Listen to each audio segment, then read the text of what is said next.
দিব্যি খাচ্ছে। যখন দেখবেন পাপ করতে করতে করতে করতে আমার মনের মধ্যে কোনো রিয়াকশন হচ্ছে না, তখন বুঝে নেবেন কলব মরে গেছে, ডিস্ট্রয়েড, ডেড হার্ট।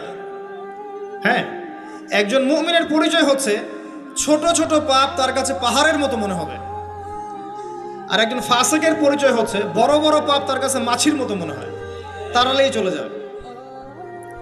আরও আছে, সহিহ বুখারীর একটা হাদিসে নবীজি বলেছেন, যে ব্যক্তি 1 দিরহাম সুদ খায় সে যেন 36 বার জেনা করেছে। একবার জেনা করার শাস্তি 100 বেত্রাঘাত এবং 1 বছরের জন্য বহিষ্কার, যেটাকে আমরা উস্কে দিই এখন বলি কাছে আসার গল্প। একবার সূরা নূর পড়েন, সূরা নূরের প্রথম আয়াতগুলো পড়েন। যদি কেউ জেনা করে একবার 100 বেত্রাঘাত এবং 1 বছরের জন্য বহিষ্কার।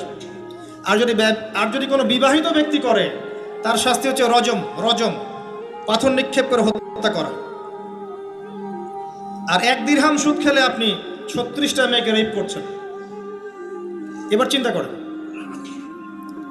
এই শাস্তিগুলো যদি দুনিয়ায় কার্যকর না হয় এবং দুনিয়াতে যদি আমরা তওবা না করে যেতে পারি, পরকালে কার্যকর হবে কোনো সন্দেহ নাই। দুনিয়াতে শোধ করে যাওয়া ভালো পরকালের চাইতে।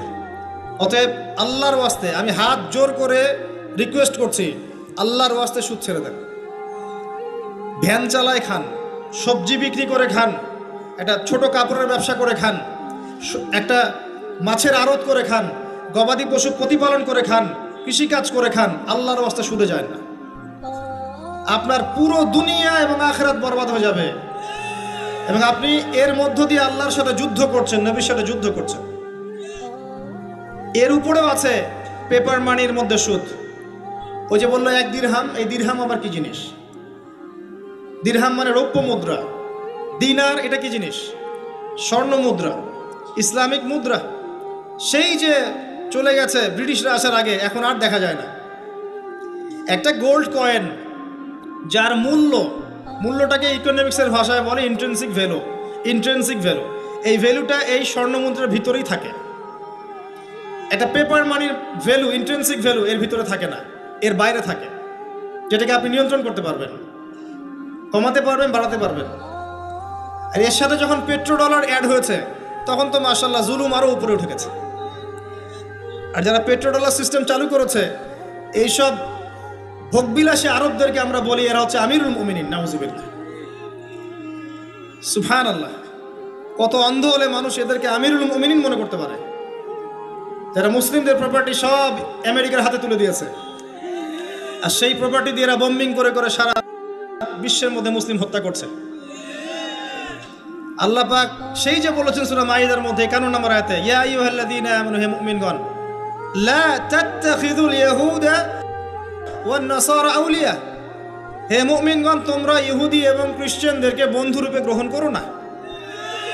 কে বলেছেন? আল্লাহর চেয়ে কি আমি জিওপলিটিক্স ভালো বুঝি? আল্লাহর চেয়ে আমি আমার ভালো মন্দ ভালো বুঝি?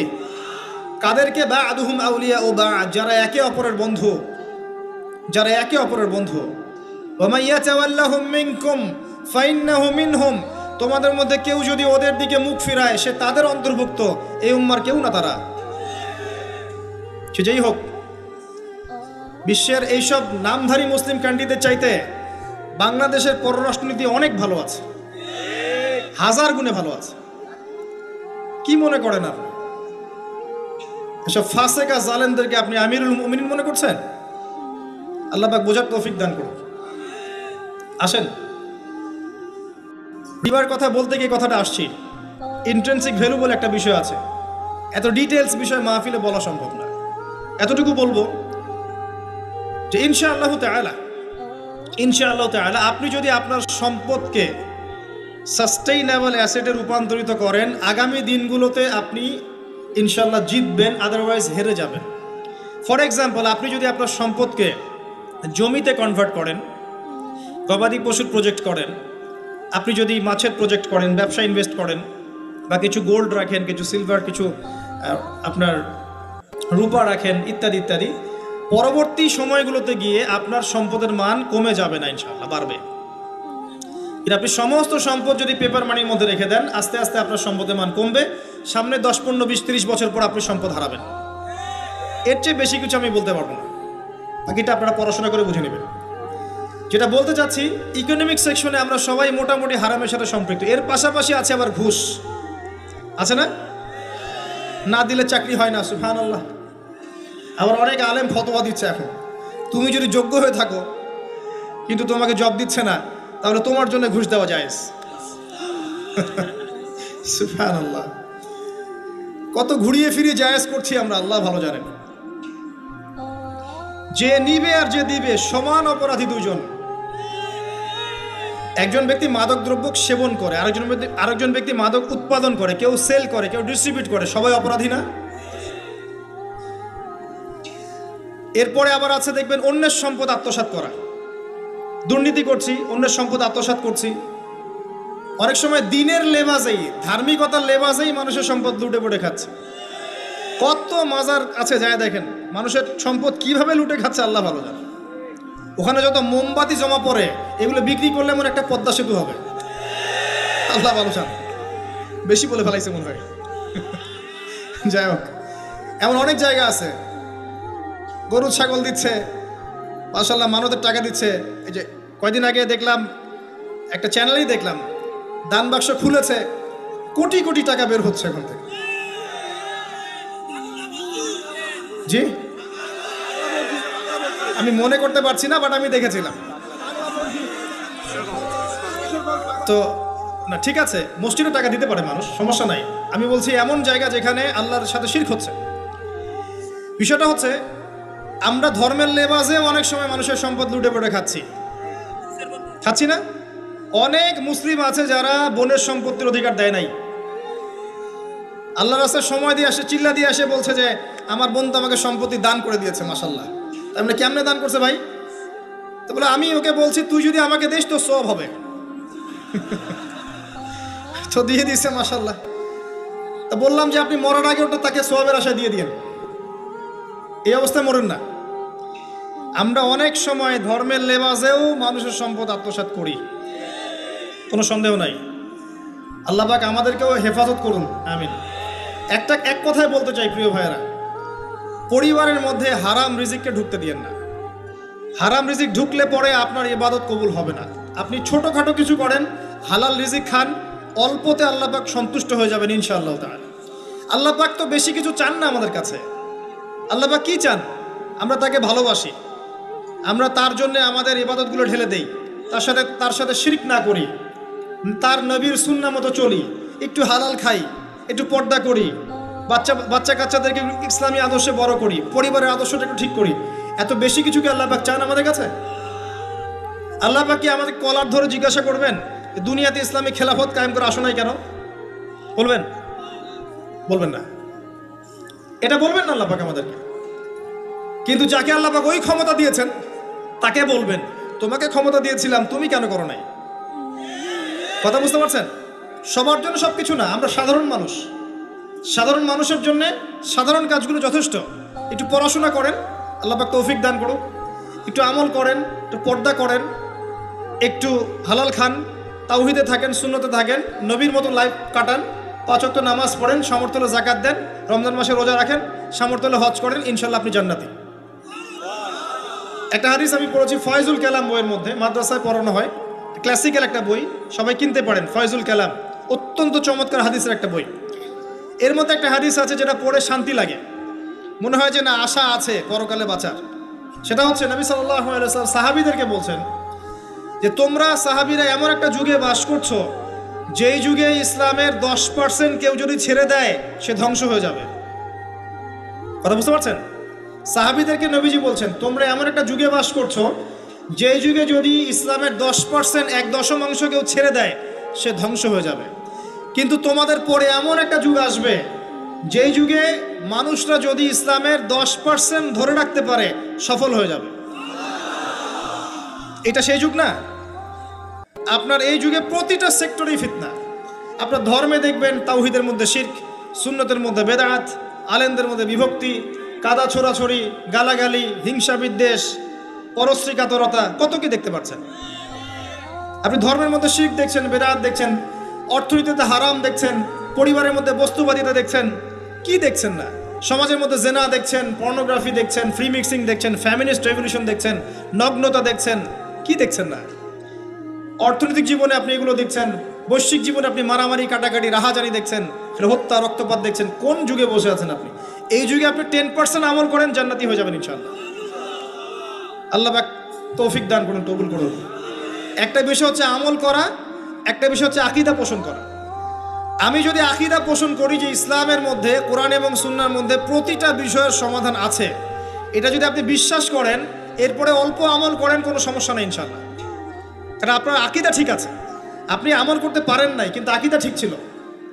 আপনি মেনে নিয়েছেন লা ইলাহা ইল্লাল্লাহ, কোনো ইলাহ নেই আল্লাহ ছাড়া, মুহাম্মাদুর রাসূলুল্লাহ, কোরআন হুজ্জাতুল্লাহ, কোরআন আল্লাহর হুজ্জা, সুন্নাহ তারিকাতুন নবী, এটা আল্লাহর নবীর তরিকা। এগুলোর মধ্যে সব কিছুর সমাধান আছে, এটা আপনি মেনে নিয়েছেন মন থেকে। এবার আমল করতে গিয়ে আপনি পারছেন না। নামাজ পড়ছেন 5 ওয়াক্ত, হয়তো পরিবারটা ঠিক মতো করতে পারছেন না, চেষ্টা করছেন, হালালে থাকার চেষ্টা করছেন, কখনো কখনো হারাম ঢুকে যাচ্ছে, আপনি চেষ্টা চালিয়ে যাচ্ছেন ক্রমবর্ধমানভাবে, কিন্তু আপনি আকীদা রাখেন এটাই চূড়ান্ত, এটাই সঠিক, ইনশাআল্লাহ আল্লাহ পাক আপনার সব গুনাহ মাফ করে দিবেন। আরেকজন ব্যক্তি আকীদাই রাখে না, সে মনে করে ইসলাম ওই যুগে চলতে, ওই যুগে চলে না। সে মনে করে কোরআন এবং সুন্নাহ সব কিছু নাই, আমার মস্তিষ্ক প্রসূত বুদ্ধি সব কিছু। কেউ মনে করে সায়েন্সই সব কিছু, কেউ মনে করে মানব রচিত বিধানই সব কিছু। কেউ যদি এগুলোকে চূড়ান্ত মনে করে, তখন আমল আর কাজে আসবে না। এই বাতিল আকীদা নিয়ে বেশি বেশি আমল করেও লাভ নাই। আকীদা আগে স্পষ্ট করতে হয়, পরিষ্কার করতে হয়। আল্লাহ পাক আমাদেরকে পরিচ্ছন্ন আকীদা দান করুন, আমিন। রিজিকের ব্যাপারে প্রিয় ভাইরা সচেতন হয়ে যান। এরপরে চলে আসেন একটা মৌলিক জায়গায় আসবো, ফ্যামিলি। এখানে মা বোনরা আছেন, এখানে অনেক যুব সমাজের তরুণ তরুণীরা আছে, আমাদের পিতৃস্নেহ পিতৃমহ অনেক আমাদের পিতামহরা আছেন। এটা একটা ভালো সুযোগ এই পরিবার সম্পর্কে দুটো মৌলিক কথা বলার জন্য। আমি অনেক দিন থেকে চাচ্ছিলাম এমন একটা পরিবেশ।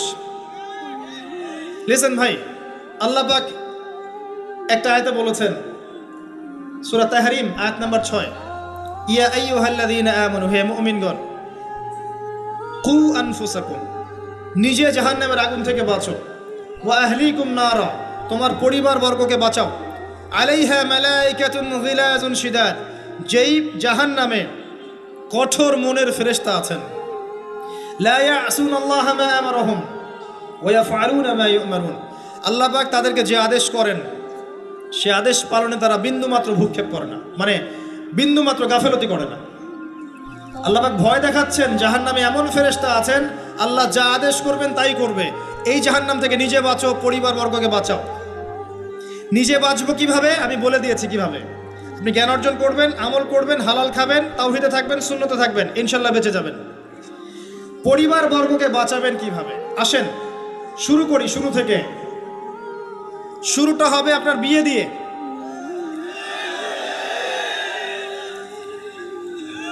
এত এক্সাইটেড হওয়ার কিছু নাই, যেটা করেন নাই বলে এক্সাইটমেন্ট বাড়ছে, করার পরে পস্তাতেও পারেন। এটা এমনই দিল্লি কা লাড্ডু, যে খাবে সেও পস্তাবে, যে খাবে না সে বেচারাও পস্তাবে। তবে আপনারা খেয়ে পস্তান, আলহামদুলিল্লাহ। এমনভাবে শুরু করেন না পরিবারটা যে আপনি একজন তরুণী, আপনি একজন তরুণ, বিয়ে করছেন, বিয়ের সময়ে দিনদারিতা বাদ দিয়ে অন্য কিছু দেখতে যায় না। যদিও বা অর্থ সম্পদ, বংশমর্যাদা, সৌন্দর্যের কথা হাদিসে এসেছে, হাদিসটা এমন নয় যে তোমরা 4টা গুণ দেখেই বিয়ে করো, এমন নয়। হাদিসটা এমন নয়, অনুবাদটা অনেকেই ভুল করে, অনেকেই ভুল করে। হাদিসে বলা হয়নি কখনো 4টা গুণ দেখেই বিয়ে করো, এটা নয়, বরং বলা হয়েছে 4টা গুণ দেখে বিয়ে করা হয়। কথা কি বুঝতে পারছেন? কেউ এটা দেখে, কেউ এটা দেখে। তোমরা দিনদারিতা দেখো, না হলে তোমাদের হাত ধুলোয় ধূসরিত হবে। হাদিসটা এমন। এক্ষেত্রে কি আমরা বলবো, প্রথমত বিয়েটাকে সহজ করে দেন। বিয়েটাকে সহজ না করলে সমাজে জেনা বাড়তে থাকবে, এবং জেনা বাড়ার কারণ আছে। যখন পর্নোগ্রাফিটাতে ফ্রি অ্যাক্সেস দেওয়া হয়েছে, মানুষ রাতের বেলা পর্ন দেখতে পারে, কেউ বাধা দেওয়ার নাই। উপরের সেকশন থেকে কিন্তু এটাকে বন্ধ করে দেওয়া যেত। পৃথিবীর অনেক কান্ট্রি আছে যেখানে অনেক কিছু চলে না। চাইনিজরা ফেসবুক ইউজ করে না, করে? ওরা কি উন্নত জাতি না? ওরা তো এখন আমেরিকাকে যদি বলে ওঠো উঠবে, আমেরিকাকে বসতে বলে বসবে। ওরা এমন জায়গায় চলে গেছে। ওই ইউক্রেন ইস্যু নিয়ে আমেরিকার, ন্যাটো আর এই ব্রিটেন আর ফ্রান্স আর ইসরায়েল কিছুই করতে পারবে না ইনশাআল্লাহ, বিকজ এখানে একটা বড় অ্যালায়েন্স আছে চায়না এবং রাশিয়ার, কিছুই করতে পারবে না। কারণ এর উদ্দেশ্য, যে উদ্দেশ্যে এটা কাজ করেছিল তারা, এটাতে সফল হবে না তারা ইনশাআল্লাহ। আজকের টপিক এটা না, আমি এদিকে যাচ্ছি না। মূল বিষয়টা হচ্ছে যে সহজ করতে হবে বিয়েটাকে। উপযুক্ত বয়স হয়ে গেলেই একটা উপার্জনের সোর্স খুঁজবেন আগে। বেকার অবস্থায় বিয়ে করতে যায় না, উপার্জনের সোর্স খুঁজবেন, তারপরে আপনি আপনার পরিবারকে বলবেন আমার বয়স হচ্ছে, আমাকে বিয়ে দাও। এবার আসেন, বিয়ের সময় দিনদারিতা ছাড়া অন্য কিছু দেখতে যায় না। এরপরে যদি সে সুন্দর হয় বা সুন্দরী হয় বা ভালো বংশের হয়, অথবা দেখা যায় যে ভালো টাকা পয়সা ওলা ইত্যাদি ইত্যাদি, এটা আপনার নূরুন আলা নূর, এটা বোনাস। কিন্তু এগুলো যদি নাও থাকে, শুধু দিনদারিতা থাকে, আপনি রাজি হয়ে যান।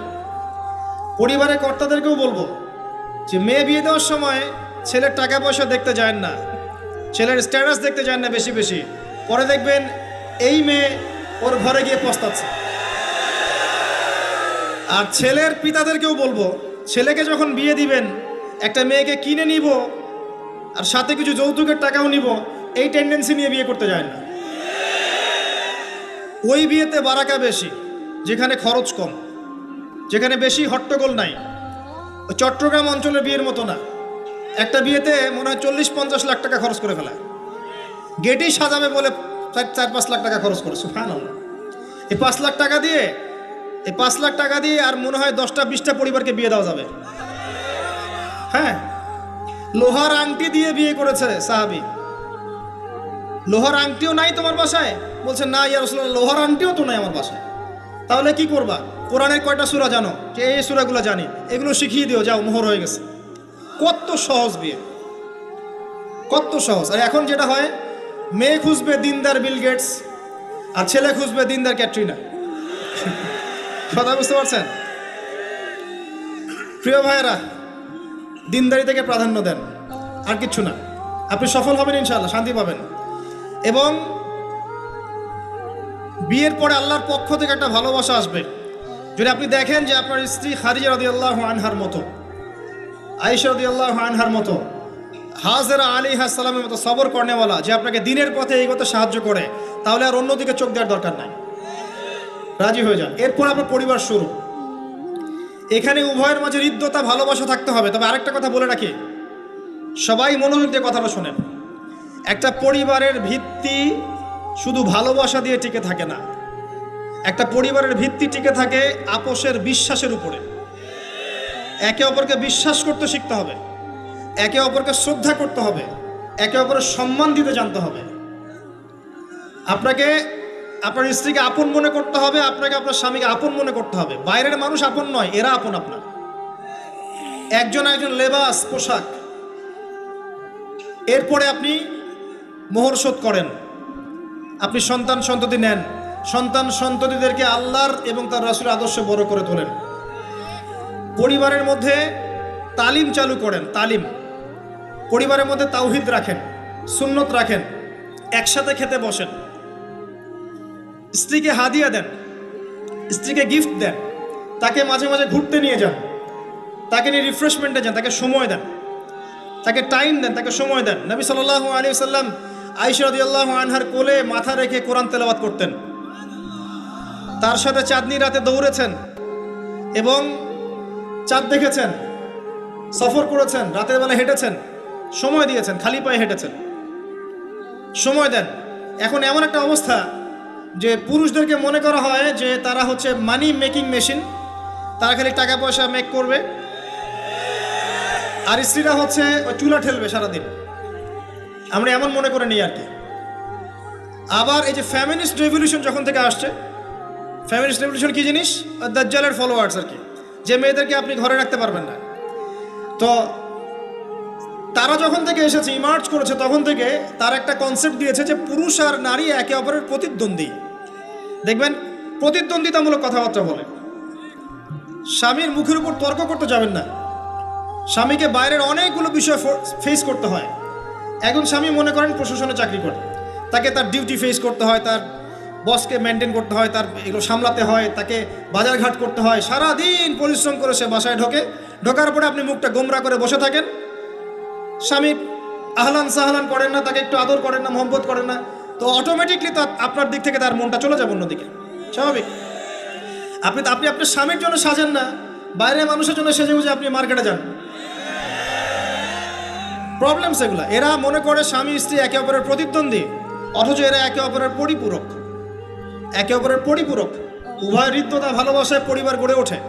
যে পরিবারের মধ্যে হৃদ্যতা ভালোবাসা আছে, ওই পরিবারের বাচ্চা কাচ্চারা দেখবেন বড় আলেম হবে, বড় নেতা হবে, বড় বড় কিছু হবে ইনশাআল্লাহ।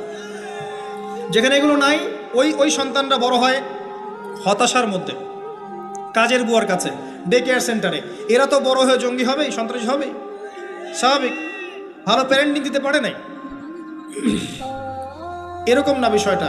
সময় দিতে হবে, একে অপরের দায়িত্ব বুঝতে হবে, আপোষের মধ্যে বিশ্বাস থাকতে হবে, ভালোবাসা থাকতে হবে এবং সবরের মানসিকতা থাকতে হবে। মেয়েদের ব্যাপারে বলাই হয়েছে তারা বাঁকাহার, অতএব চাপ দিতে যায় না, ভেঙে যাবে। চাপ দিতে যায় না, ভেঙে যাবে। ওই অবস্থায় ছেড়ে দিলে ওই অবস্থায় থেকে যাবে। একটা কথা আমি বলি, আমি শিখেছি আমার লাইফ থেকে, আল্লাহ পাকের প্রতিটা সৃষ্টি